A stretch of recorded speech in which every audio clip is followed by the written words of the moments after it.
The Florida Mayhem are a rather disappointing franchise at the moment, who hold a 23% win record throughout the first two seasons of the Overwatch League. So coming into Season 3, they're trying to come off of a last place finish and improve to move up to maybe mid-table. So let's get into whether or not they can do this. As for their roster, they have relatively the same core. The only two major additions they have are Yaki and Gangnam Jin. Of course, last season, late in the season, they added Gargoyle and Carrion to help with the Goats meta. And that's one of the concerns for the team, is that their main tanks here are going to be only strong in the Goats meta, which doesn't exist anymore. And so there's concern about whether or not they can translate over. They had a strong stage 4 last season, going 4-3. The competition wasn't amazing that they beat, but hey, it's something to build off of, and it shows like they can have victories in this league. Obviously, some people are thinking that the Roadhog that was played by Gargoyle, I believe, will be good in this season, but I don't know if that's going to happen. I don't know if Roadhog will be very useful at this tier of play. Fate, of course, will be the backup tank. I didn't think he was that bad so far in the Overwatch League in his career, but so we'll see if he can break into the starting lineup. But so far, the tank lineup's looking pretty weak. They didn't add anybody to replace Gargoyle or Carrion, and so I think that'll be a weakness for them. Otherwise, the team's pretty average for tanks and supports until they added Yaki and Gangnam Jin. Yaki from the last season team Runaway, obviously one of the most popular teams over in Korea. That'll be a big DPS pickup for him. I think Yaki paired with Sayaplayer or BQB, depending on who they go with, would be a big bonus to the team, who struggled the past few years, obviously. But I think their number one key signing is Gangnam Jin, the support from Runaway. So those guys will obviously have some synergy together, which is pretty cool. But I don't know if it'll be enough to boost the Florida Mayhem into the top half of the table. I don't think they'll get anywhere near that. I think Gangnam Jin, though, I think he is a star player, and I think he'll be the number one player on this team. I don't think the tank line will be able to hold up, though. Overall, I think the season's looking much better than they have the past two seasons. I don't think they're going to get last place, but they're definitely going to be bottom 5, I'm going to say. It'll be exciting to watch if they can pull it together. I think the key point for their success, I'm pretty sure Yaki will be fine. Sayaplayer's been in the league now for a while, he'll be fine. Gangnam Jin, he'll be good, but the only concern of whether or not this team will be like 10th to 15th or 15th to 20th will be the tank line. Their supports that to go with Gangnam Jin are Byram and Chris, neither of whom are very good. I think they're really average again, below average actually.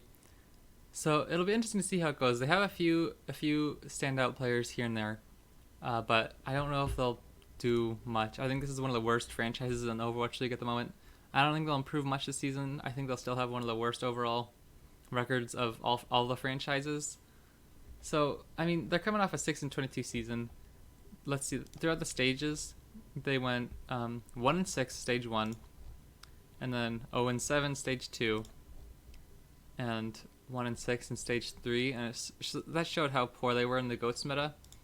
Coming to stage 4, though, they went 4-3, which is obviously way better than they were in the rest of the season. If they didn't have that record, they would have been atrocious. So yeah, I don't know. I think that the time period between when the season ended and now would not have benefited the Florida Mayhem as much as it would have other teams. I think they're still really weak compared to the other teams, and now other teams have had a lot more time to pair with 2-2-2. I don't know if the Florida Mayhem will be able to keep up with the rest of the guys in the league.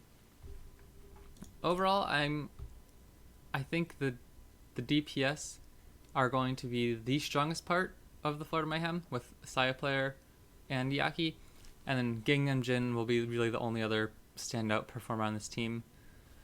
For Florida Mayhem fans, I don't think there's much to be excited about this season, but I do think in the future they're starting to pick up a few key pieces here and there.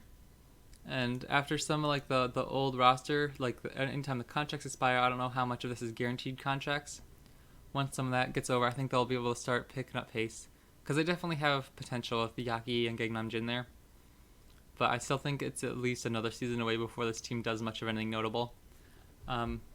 Obviously, these guys are way better players than I'd ever be, but someone's got to be the weak link in this league, and this season, I think it's going to be the Florida Mayhem again.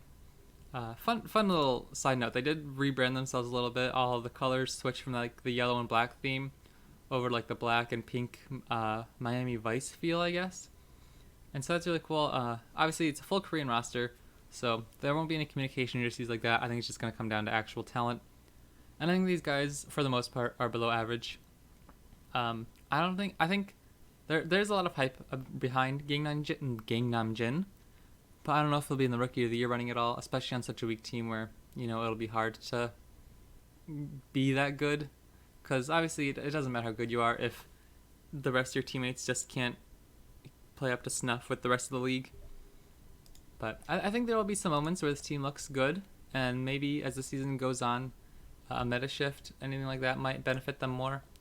But at the moment, I think the roster's too weak. I don't think there's much more they can do before the season starts to really improve. It's just going to end up coming down to execution, and I don't think they'll be able to do it. But I'm excited to see some of these new players nonetheless. I like to be optimistic about it, and maybe even if maybe next year I think these guys could be contenders. Maybe not for a title, but definitely for a playoff spot if they can get some more key pieces picked up next to Yaki and Gangnam Jin. Everybody, I've been Emrat. The season starts soon, and thanks for watching.